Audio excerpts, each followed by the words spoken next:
guys, there be a battle here today against chaosfox100, who is a new challenger from my Twitch live stream. So without further ado, let's go ahead and get into it.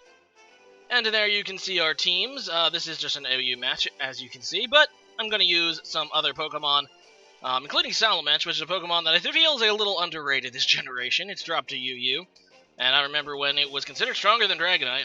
Even though Dragonite is cooler, time to mix it up a little bit and try to get Salamence a chance, as well as another Pokemon I really like, Togekiss. Either way, I'm just going to leave the Jirachi. I actually meant to use Mega Metagross in this team, as I recall, before I realized that he was a X and Y player, so I just switched out with Jirachi. Guess I could have switched out with a non-Mega Metagross, but meh. I'm just going to go ahead and get the trick off his Swampert, which is a good play, because Swampert obviously is going to want to be able to change moves. And I got what I wanted, which was not an Earthquake, and that was a Stealth Rock, so now he's going to be forced to switch. And yeah, he just goes out into Heatran, which is more or less obvious, but I am going to switch out into Keldeo now, because I did go for the U-turn. And yeah, that's such an excellent matchup for me, as it is revealed that this is a leftovers Heatran, so I don't even have to worry about it being scarfed or something. But yeah, I'm just going to go for the Sacred Sword, and he ends up staying in, and I end up critting him.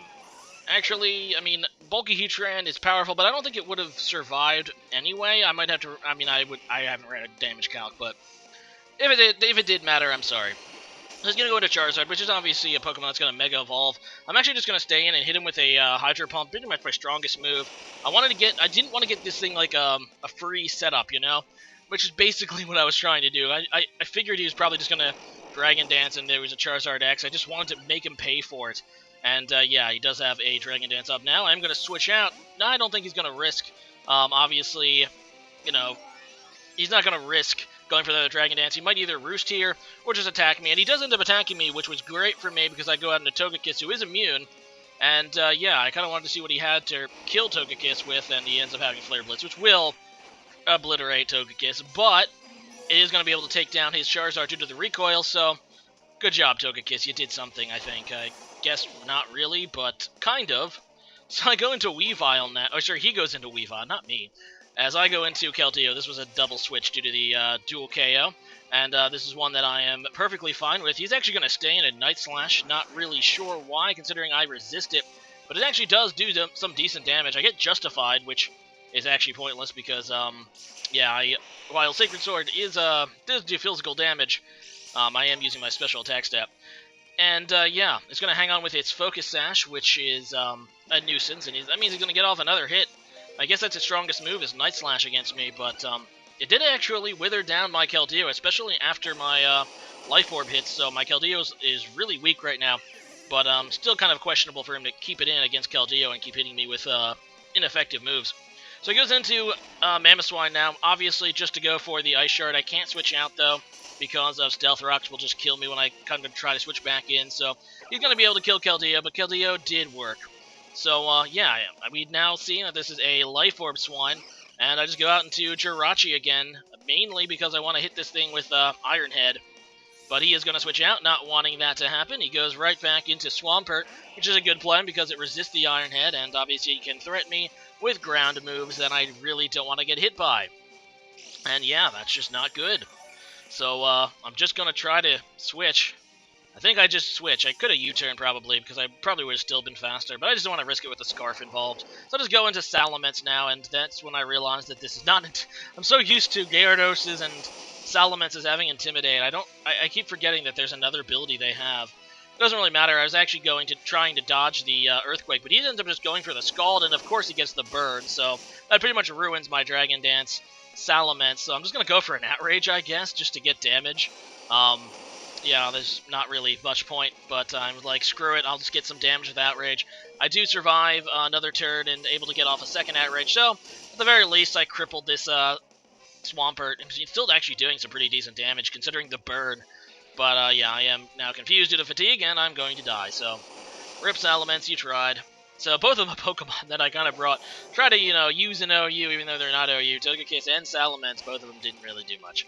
I guess there's a reason they're UU now. Anyway, so I go into Exotrail here, and I am Scarfed as well, so I'm obviously going to outspeed. I'm hoping to kill with this Earthquake. I know Swampert is very bulky, and I do end up taking it down. So that was a key play for me as he goes out into Blastoise. And I'm going to switch out, and interestingly, he's going to go for the Water Pulse, which you might expect from a Mega Blastoise, but not from a regular Blastoise. We already saw the Mega Charizard. I'm wondering, actually, if his team is one of those teams that brings 2 Megas and decides which one to Mega Evolve after, seeing the opponent's team and during the battle, see how it goes. I'm not really sure that, I'm fond of that strategy myself, but, it seems to kind of work out for him here, because this Blastoise is still dangerous. Like I said, I don't see any other item on this Blastoise, and the fact that it's using Dark Pulse and Water Pulse kind of makes me think that it is supposed to be a Mega Blastoise. So he either accidentally brought 2 Megas, or he's one of those guys that just wants to choose during the battle. So I just go into Heatran now. I don't even know why, and I'm just going to go for a pointless Fire Blast and then die, I think. I have no idea what I was thinking there, other than I needed to stack something, because actually this Blastoise is kind of dangerous to me. I don't really have a way to hurt it that well with Jirachi, and it does have Dark Pulse and it has Water Pulse to take care of my Heatran and my my Excadrill, so I just really need to weaken it, and I lose Heatran there. I just go into Jirachi again now, and I don't actually have Zen Headbutt on my Jirachi. I have Fire Punch, pretty much as a counter to Steels, like Scizor and Ferrothorn, I guess.